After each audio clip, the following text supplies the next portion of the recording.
Hello students, my name is Preeti. आज हम class 12 physics में चैप्टर नंबर 10 का लेक्चर नंबर 4 करने जा रहे हैं।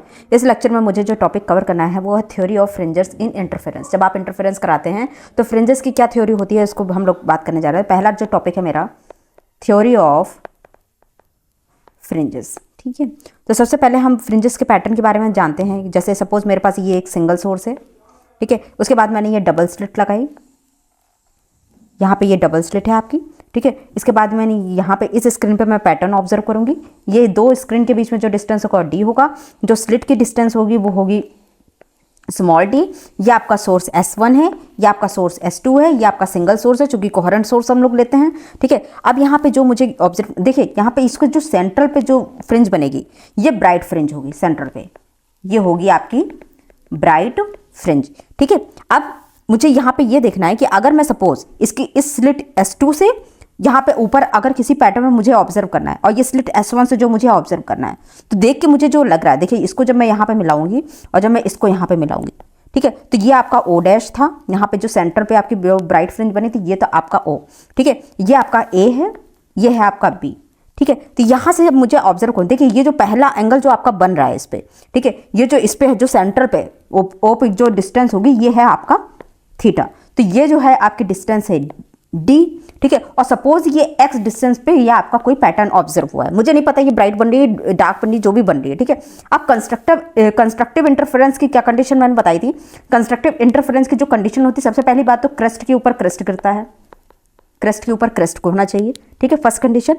इंटेंसिटी मैक्सिमम होती है कंस्ट्रक्टिव इंटरफेरेंस में, और पाथ डिफरेंस जो होता है वो n लैम्डा होता है, ठीक है। In the same way destructive interference में क्या होता है, क्रेस्ट के ऊपर ट्रो गिरता है, क्रेस्ट के ऊपर आपका ट्रो गिरेगा, और यहाँ पे इंटेंसिटी आपकी मिनिमम होगी, और इसकी जो पाथ डिफरेंस होगा 2n-1 multiplied by lambda by 2, ये इसका पाथ डिफरेंस होगा, इंटेंसिटी इसकी मिनिमम होगी, ठीक है। अब हम लोग यहाँ पे ये ट्रायंगल ऑब्जर्व करते हैं। यहाँ पे जो मेरा ट्रायंगल है O डैश P, ठीक है, ये आपका पॉइंट है कोई P, ठीक है। तो इस ट्रायंगल में जब हम लोग ऑब्जर्व करेंगे तो यहाँ पे हमें इसका जो है x वाला पार्ट मुझे कैलकुलेट करना है, ठीक है। तो ये आपका अगर tan थीटा ये बीच में ठीक है, तो यहाँ पे इस ट्रायंगल पे हम लोग O डैश O और A, O डैश O और P, ठीक है, यहाँ पे ऑब्जर्व करते हैं in triangle O dash O and P, ठीक है। इसमें हम लोग देखेंगे तो परपेंडिकुलर जो मेरा है यहाँ पे, ठीक है, परपेंडिकुलर मेरा होगा x और बेस है मेरा d, ठीक है। तो यहाँ पे tan थीटा हम लोग अप्लाई कर देंगे परपेंडिकुलर अपॉन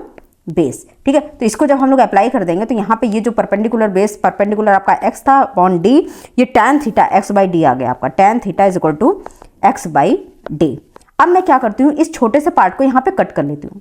ये जो आपने S1 और S2 वाला पार्ट है यहाँ पे, इसको मैं कर रही हूँ क्योंकि मुझे पाथ डिफरेंस निकालना है, ठीक है। तो ये था आपका, देखिए ये था आपका P, ये था आपका ये आपका था S2 सोर्स, S1 सोर्स, ये P था। अब अगर मुझे इसका पाथ डिफरेंस निकालना है, सबसे पहले मैं इस पे परपेंडिकुलर ड्रॉप कर दूंगी। ये आपने n परपेंडिकुलर इस पे ड्रॉप किया, ठीक है। तो मैं यहाँ से इस पे जो है एक परपेंडिकुलर ड्रॉप कर दूंगी, ठीक है, ये 90 डिग्री होगा, ठीक है। तो ये जो एंगल होगा यहाँ पे ये इसका थीटा होगा, ठीक है। तो यहाँ पे मैं इसका देख लेती हूँ, देखिए जब मैंने इसमें परपेंडिकुलर ड्रॉप किया तो ये इसका एंगल है थीटा, ठीक है। ये बहुत ही स्मॉल एंगल होगा, स्मॉल एंगल, ठीक है। अगर मुझे इसका पाथ डिफरेंस निकालना है तो S2P पे मैं अगर मैं S1P माइनस कर दूं, ठीक है, तो यहाँ पे जब मैं माइनस करूंगी इसको तो S2P पे S1P जब मैं माइनस कर दूंगी तो मेरे पास बचेगा S2N।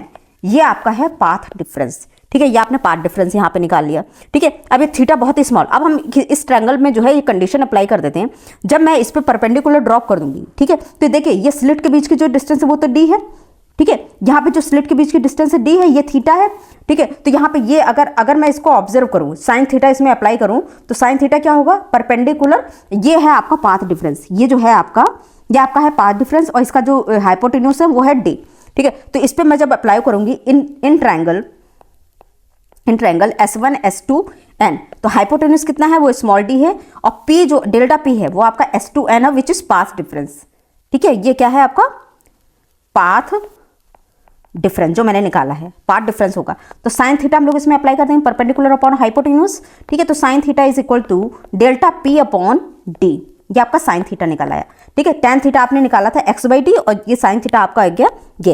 अब चूंकि मुझे पता है ये एंगल्स जो हैं मेरे ये बहुत ही स्मॉल एंगल्स हैं, अगर ये स्मॉल एंगल्स हैं तो इनकी वैल्यू को हम लोग इक्वेट कर सकते हैं कैसे, as angles are small as angles are small तो sine theta will be act as theta, tan theta will be act as theta, तो sine theta is equal to tan theta. तो यहाँ पे साइन थीटा आपका कितना है, यहाँ पे डेल्टा p बाई डी, और यहाँ पे क्या है tan थीटा आपका क्या है x बाई डी। तो पाथ डिफरेंस आपका कितना आ गया, path difference is equal to x small d by D. ठीक है, अब मुझे पोजीशन ऑफ ब्राइट फ्रिंज अगर निकालनी है, ठीक है, अगर मुझे पोजीशन ब्राइट फ्रिंज की अगर मुझे पोजीशन निकालनी है तो यहाँ पे मैं कुछ इस तरह से इसको ऑब्जर्व करूंगी।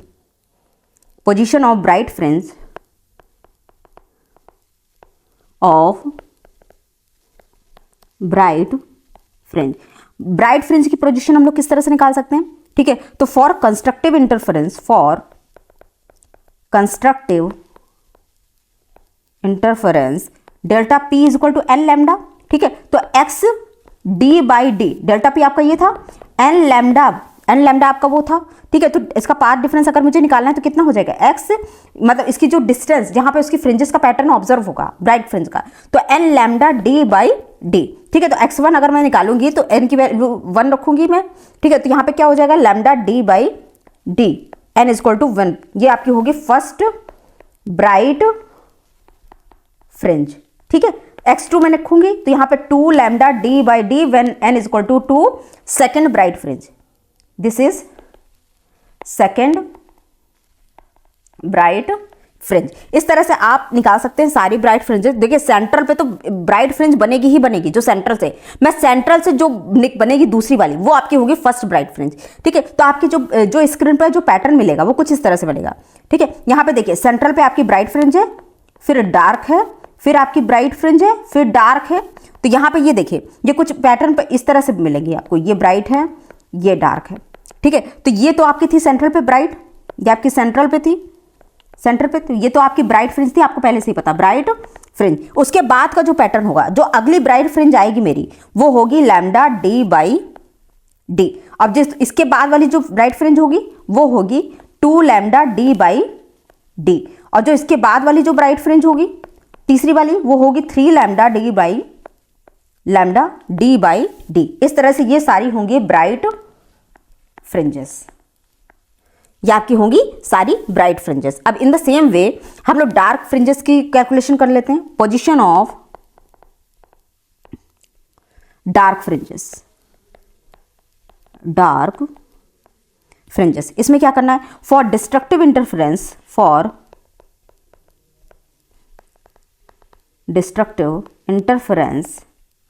ठीक है, तो पाथ डिफरेंस इतना कितना हुआ, delta P is equal to 2n-1 lambda by 2। ठीक है, तो पाथ डिफरेंस इसका क्या होगा, देखिए कंस्ट्रक्टिव, अगर मैं n की वैल्यू 1 करूंगी तो डेल्टा पी आपका कितना हो जाएगा, delta P is equal to 2 lambda by 2। यहाँ पे क्या होगा, small p is equal to 2n-1 lambda by, और डेल्टा पी आपका था कितना, x d बाई डी, तो यहाँ पे आप रखेंगे 2n-1 lambda by 2 is equal to x d by D. तो x आपका कितना आ जाएगा, 2n-1 lambda 2d multiplied by D. ठीक है, तो अब यहाँ पे x1 का जो पैटर्न बनेगा, ठीक है, यहाँ पे क्या बनेगा आपका 2n-1, यहाँ पे इसकी जो वैल्यू आएगी इसको हम लोग इरेज कर दें। देखिए यहाँ पे ये जिसको वैल्यू को कैलकुलेट करने में देखिए x आ गया। अब यहाँ पे x1 की वैल्यू निकाल सकते हैं, x1 डार्क फ्रिंज। ठीक है, 2n-1 lambda d by 2d, तो x1 dash is equal to, जब n की वैल्यू 1 रखेंगे तो लैम्डा d बाई 2d। ठीक है, x2 डैश की निकालेंगे तो lambda 3 lambda d by 2d। ये आपकी सेकेंड डार्क, ये आपकी फर्स्ट डार्क, ये आपकी होगी सेकेंड डार्क, और थर्ड डार्क क्या होगी, x3 dash is equal to 5 lambda d by 2d। ठीक है, तो देखिए पहले तो देखिए लैम्डा d बाई यानी कि 1, फिर उसके बाद क्या होगी 0.5। ठीक है, यहाँ पे आपकी होगी 0.5, देखिए ये होगी 0.5। ठीक है, फिर ये होगी 1.5। ठीक है, सेकंड वाली 1.5 उससे कम। ठीक है, थर्ड वाली क्या होगी 2.5। इस तरह से इसकी जो है फ्रिंजेस का पैटर्न बनेगा यहाँ पे।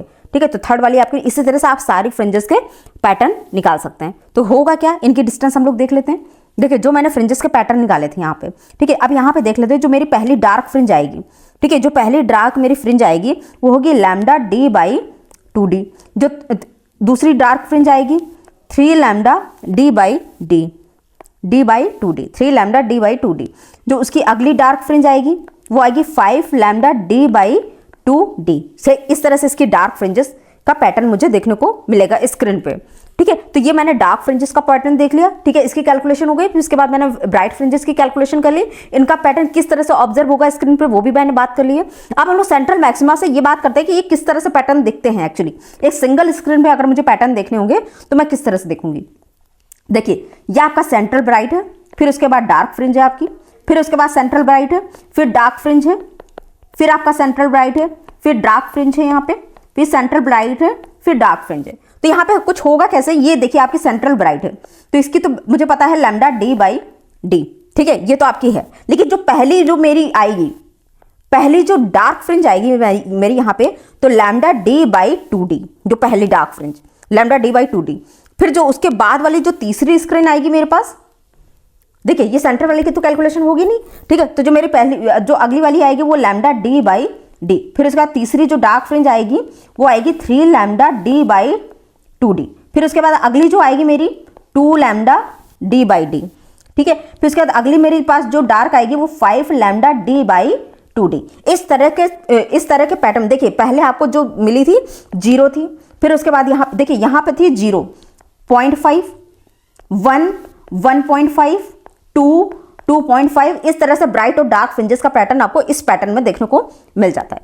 ठीक है, तो ये इसका स्क्रीन पर रिप्रेजेंटेशन है। अब हम लोग फ्रिंज विड्थ के बारे में बात कर लेते हैं। फ्रिंज विड्थ क्या होती है। Next topic is fringe width. Fringe width होती क्या है। Width of the central bright fringe, width of the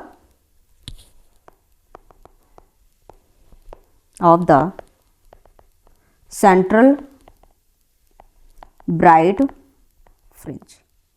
ठीक है, तो इसमें क्या करना है, it is the distance between first minima on the either side of central maxima. ठीक है, ये क्या पूछना चाह रहे हैं पहले आप ये बात करिए। ठीक है, देखिए ये आपका सेंट्रल ब्राइट फ्रिंज है, इसके ऊपर ये डार्क फ्रिंज होगी, इसके ऊपर भी डार्क फ्रिंज होगी। ठीक है, तो इनके बीच की जो फ्रिंज विड्थ होगी, दो डार्क फ्रिंजेस के बीच की जो विड्थ होगी, ठीक है, उसके बारे में ये पूछ रहे हैं। ठीक है, तो देखिए इन दोनों के सेंट्रल से डार्क फ्रिंज तक की जो डिस्टेंस होती है लैम्डा d/2d होती है। यही सेम नीचे होगी लैम्डा d/2d। तो अगर मुझे बीटा इनकी विड्थ निकालनी है तो विड्थ को हम लोग दिखाते हैं बीटा नॉट से। ठीक है, तो lambda d/2d plus lambda d/2d। तो यहाँ पे जो बीटा आपका आएगा लैम्डा d/d, ये आपका सेंट्रल से जो फ्रिंज विड्थ की जो डिस्टेंस है वो इस तरह से निकाले, beta naught is equal to lambda d/d। ये आपकी होगी फ्रिंज विड्थ। ठीक है, ये फर्स्ट मिनिमा, ठीक है, आइदर साइड और फर्स्ट मिनिमा अदर साइड के बीच का जो डिस्टेंस होता है उसको हम लोग फ्रिंज विड्थ। अब विड्थ ऑफ सेकेंडरी मैक्सिमा और मिनिमा। ठीक है, width of secondary. Next topic is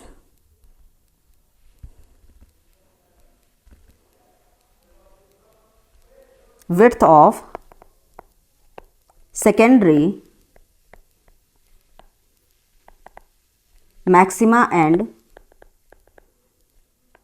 minima। ठीक है, it is the distance between, ये होता क्या है, it is the distance between two successive minima और टू सक्सेसिव मैक्सिमा। ठीक है, तो ये बीटा होता क्या है, beta is equal to x2 dash minus x1 dash. तो ये बीटा होगा क्या यहाँ पे, देखिए बीटा होगा, यहाँ पे जो फ्रिंजेस के पैटर्न बन रहे हैं वो कुछ इस तरह से बन रहे हैं। देखिए आपका सेंट्रल पे ब्राइट है, फिर डार्क है, फिर सेंट्रल पे ब्राइट है, फिर डार्क है, इस तरह से पैटर्न आपके बन रहे हैं। देखिए जो आपका पहला जो डार्क फ्रिंज है वो यहाँ पे देखिए कितना बन रहा है, यहाँ पे ये है आपका x1 डैश। ठीक है, तो यहाँ पे पहला डार्क और दूसरे वाले का डार्क कितना है, ये है आपका x2 डैश। तो जब आप इनको माइनस करेंगे, ठीक है, x2 डैश माइनस x1 है, तो इनके बीच का जो डिस्टेंस होगा, ठीक है, यहाँ पे इसको जब माइनस करेंगे तो दो ब्राइट यहाँ से हमने ऑब्जर्व किया है। ठीक है, तो हम यहाँ पे जो इसकी डिस्टेंस निकालेंगे यहाँ से लेकर के इनके बीच की डिस्टेंस, अगर मैं x2 से x1 निकाल दूँ तो मुझे इनके बीच की विड्थ पता चल जाएगी, ठीक है। सेकेंडरी से हम कैलकुलेशन कर रहे हैं, ठीक है।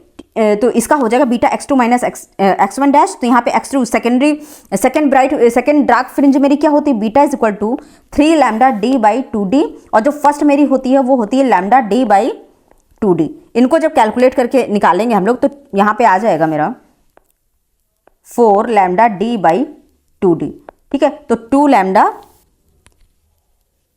यहाँ पे मेरा हो जाएगा 2, तो 2 विल बी कैंसल आउट, तो beta is equal to lambda D by D. यहाँ पे देखिए ये 2 नहीं आएगा, यहाँ पे इसमें कैलकुलेशन वाला पार्ट है ये आप लोग देख सकते हैं यहाँ पे 2 लैम्डा डी बाई डी, तो 2 विल बी कैंसल आउट, यहाँ पे लैम्डा डी बाई डी। तो ये आपकी जो विड्थ है ये दोनों बराबर आ गई यहाँ पे, ठीक है। Beta is equal to lambda D by D, ठीक है। तो यहाँ पे मैंने ये देखा कि जो बीटा और बी नॉट, जो बीटा नॉट है, ये दोनों की जो मैंने निकाली, सेकेंडरी का निकाला जो मैंने कैलकुलेशन, और जो मैंने पहले जो सेंट्रल मैक्सिमा आपको ऑब्टेन हुआ था स्क्रीन पे, उसके आसपास की जो विड्थ निकाली थी मैंने आइदर साइड की मिला के, वो दोनों सेम आई है यहाँ पे, ठीक है। अब हम लोग इसके बाद अगला टॉपिक देख लेते हैं, फ्रिंज विड्थ कैसे निकालते हैं, ठीक है। अगर उसमें कोई मीडियम इंसन, अगर ये जो मैंने एक्सपेरिमेंट जो परफॉर्म किया है, ये जो YDSE जो एक्सपेरिमेंट परफॉर्म किया है, अगर मैं किसी मीडियम में ये परफॉर्म करती तो इसकी विड्थ पे क्या फर्क पड़ता, ठीक है। तो fringe width, next topic is fringe width. ये कैसे मुझे करना है, बीटा आपका होता क्या है लैम्डा डी बाई डी, ठीक है। If the experiment is performed in a medium of refractive index mu, तो ये होगा क्या, बीटा इज इक्वल टू, ये आपका म्यू टाइम्स, देखिए लैम्डा डैश इसका चेंज हो जाएगा, लैम्डा बाई म्यू, ये मैंने आपको पढ़ाया है ऑप्टिक्स वाले चैप्टर में, ठीक है। तो अगर ये लैम्डा इसका रिड्यूस होगा तो ये lambda dash D by D होगा, ठीक है। तो lambda by mu D by small D, ठीक है। तो ये लैम्डा डी बाई डी आपका वो हो जाएगा बीटा नॉट, ठीक है। तो ये हो जाएगा आपका बीटा डैश जो निकलेगा is equal to beta by mu. तो आपकी फ्रिंज विड्थ जो होगी म्यू टाइम से डिक्रीज हो जाएगी, ठीक है। उसके जो पैटर्न होंगे उनकी जो फ्रिंज विड्थ होगी थोड़ी सी डिक्रीज हो जाएगी, ठीक है। जो डिस्टेंस होती है वो आपको थोड़ी सी डिक्रीज होती हुई दिखेगी वहां पे, ठीक है। अब मैं नेक्स्ट टॉपिक पे आती हूँ, इसमें इसी टॉपिक में लेक्चर में जो नेक्स्ट टॉपिक है मेरा, next topic is intensity distribution curve,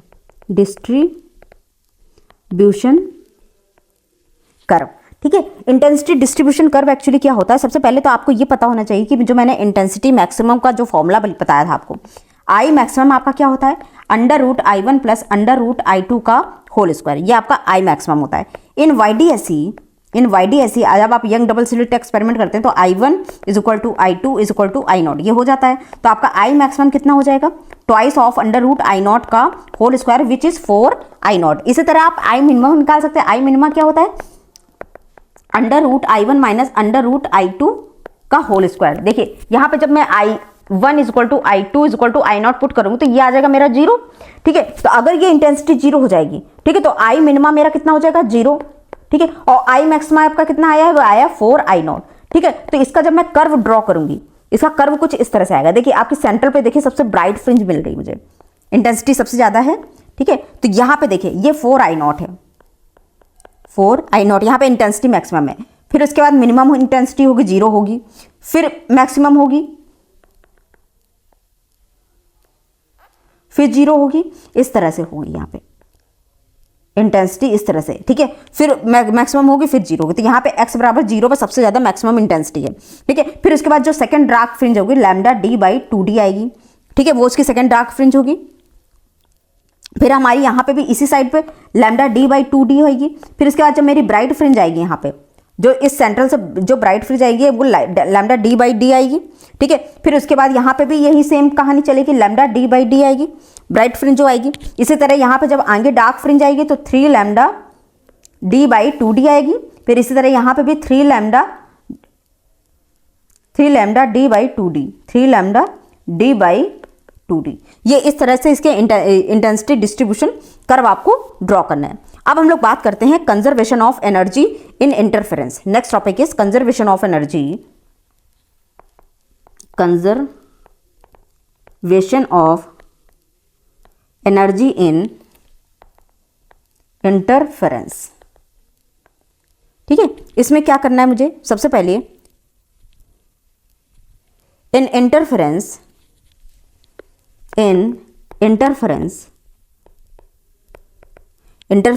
the I is maximum at some point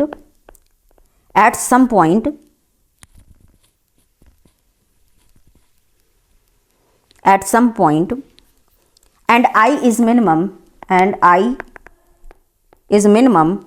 at other point। ठीक है, देखिए जो मेरे वहाँ पे इंटेंसिटी मैक्सिमम और मिनिमम होती है, तो जो मिनिमम होती है, तो जो एनर्जी जो आपको पैटर्न दिखता है, जो जहाँ पे इंटेंसिटी कम होती है, तो वो अगले वाले में ज़्यादा हो जाती है। ठीक है, तो वो कहीं डिस्ट्रॉय नहीं होती, वो उसकी एनर्जी डिस्ट्रॉय नहीं होती, वो दूसरी जगह ट्रांसफर हो जाती है, इसलिए कहते हैं कि इसकी एनर्जी कंजर्व रहती है अदर पॉइंट। ठीक है, तो आई मैक्सिमम आपका कितना होता है, तो proportional to amplitude a1 plus a2 का होल स्क्वायर। आई मिनिमा कितना होता है, proportional to a1 minus a2 का होल स्क्वायर। तो आई एवरेज कितना हो गया, आई मैक्स प्लस आई मिन बाई 2। ठीक है, आई मैक्सिमम होता क्या है actually, I maximum is equal to under root i1 plus under root i2 का होल स्क्वायर। तो i1 is proportional to a1 square, i2 is i2 proportional to a2 square. तो यहाँ पे i1 होगा क्या, under root i1 is proportional to a1।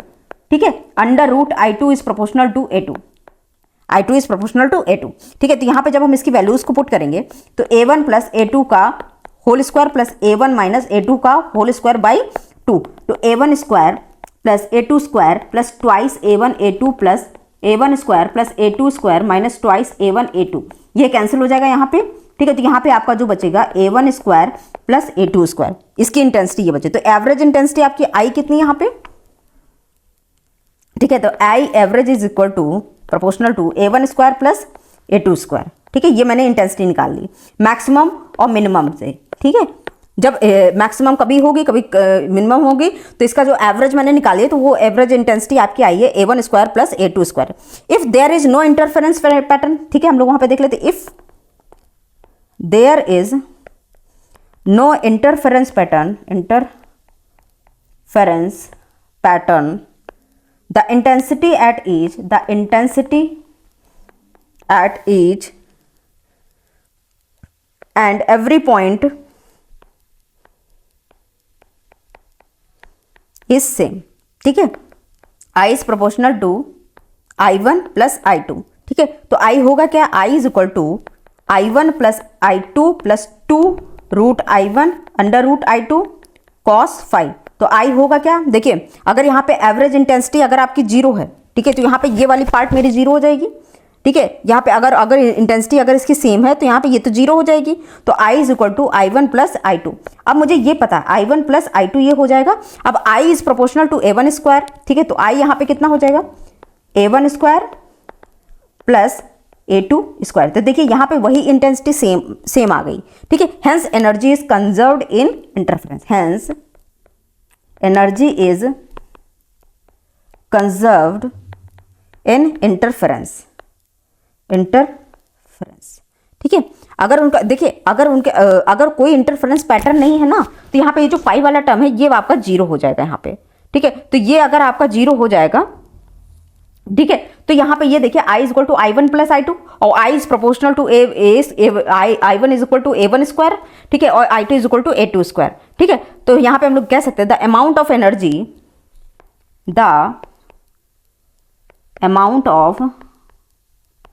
Energy that disappear in dark fringe an equal amount energy appears in bright fringe। ठीक है, तो वहां पे जहां की एनर्जी लॉस होती है, जहां पे डार्क होती है वहां पे एनर्जी लॉस हुई, तो अगली ब्राइट बनी तो उसमें एनर्जी चली गई। ठीक है, तो वो ब्राइट फ्रिंज बन गई। ठीक है, इस तरह से इसकी एनर्जी जो है वो हमेशा कंजर्व रहती है। अब हम लोग बात करते हैं comparison of maximum and minimum intensity. Next topic is comparison of maximum and minimum intensity, comparison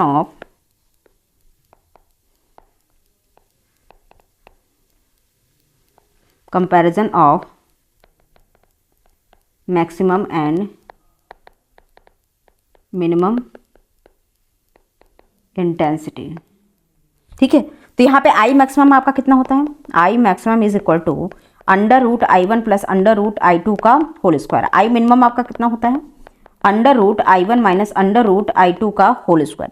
ठीक है, I1 आपका प्रोपोर्शनल कितना होता है A1 square, I2 is proportional to A2 square.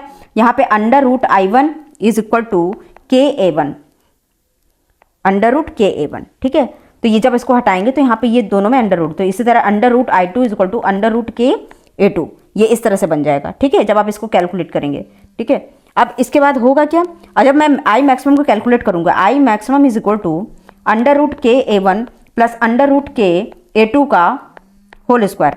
तो आई मैक्सिमम को जब आप बाहर निकालेंगे तो K बाहर आ जाएगा यहाँ पे, A1 प्लस A2 का होल स्क्वायर। तो आई मिनिमम आप निकालेंगे इसी तरह से same K A1 minus A2 का होल स्क्वायर। तो I maximum upon I minimum is equal to A1 plus A2 का होल स्क्वायर, A1 प्लस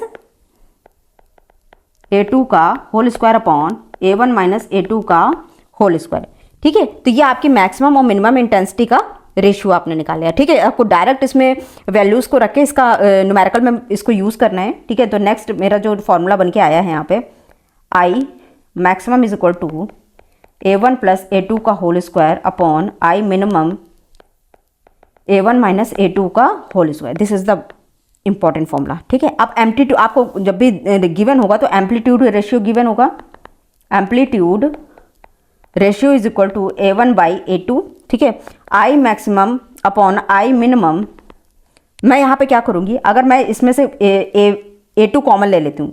ठीक है, if I take A2 common, ठीक है, तो A2 स्क्वायर कॉमन हो जाएगा अपॉन का A1 by A2 minus plus 1 का होल स्क्वायर, फिर upon A2 square A1 by A2 minus 1 का होल स्क्वायर। ठीक है, तो ये तो मेरा कैंसिल आउट हो जाएगा A2 स्क्वायर। ठीक है, तो मैं यहाँ पे इसकी जो वैल्यू आई मैक्सिमम और आई मिनिमम की जो वैल्यू आएगी,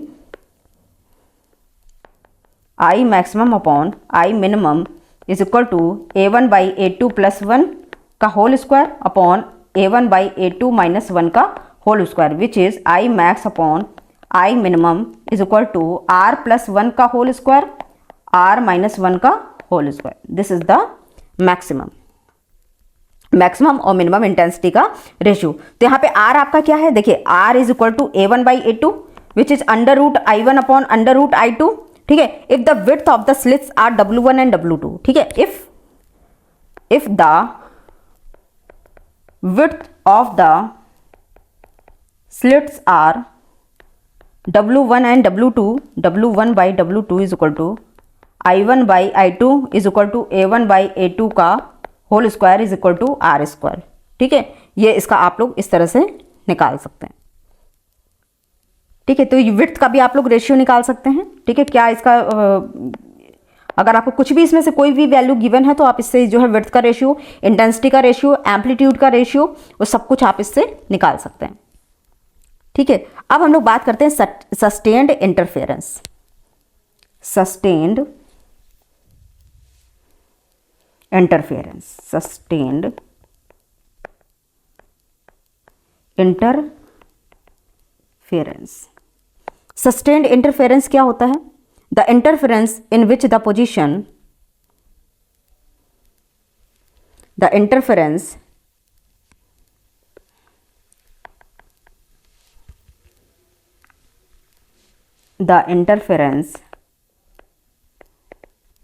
in which the position of maximum and minimum does not change with time, does not change with time is called sustained interference, sustained interference. ठीक है, अब जो कंडीशन होती है सस्टेन्ड इंटरफेरेंस की कंडीशन, ठीक है, तो पहली कंडीशन इसमें क्या होती है, the two two source continuously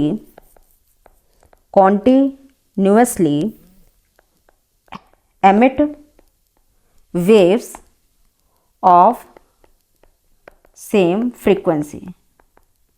ठीक है, अब जो सेकेंड है मेरा, the source of light, the source of light should be coherent. ठीक है, थर्ड क्या होगा इसका, फेज डिफरेंस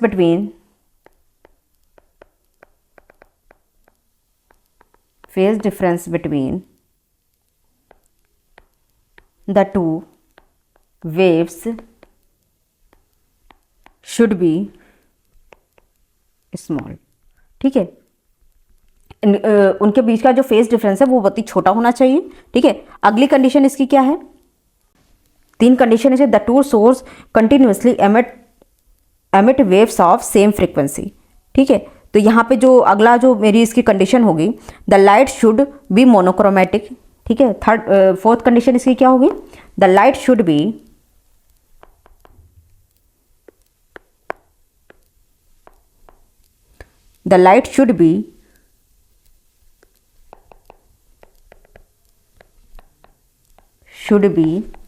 monochromatic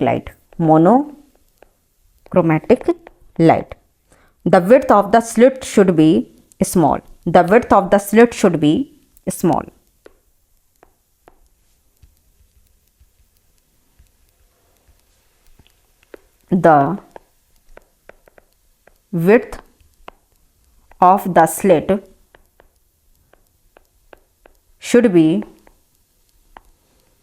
small। ठीक है, तो ये सारी कंडीशंस जब होंगी तब आपका ये सस्टेन्ड इंटरफेरेंस होगा। ठीक है, two coherence emits wave same frequency की वेव होनी चाहिए, source of light should be coherent source single source होना चाहिए, phase difference between two waves should B small, the light should be monochromatic, single light को use करना मतलब एक ही कलर यूज करना है, द विड्थ ऑफ द स्लिट शुड बी स्मॉल। ठीक है, तो आज का लेक्चर मेरा यहीं पे खत्म होता है। If you like this video please share and subscribe. Thank you.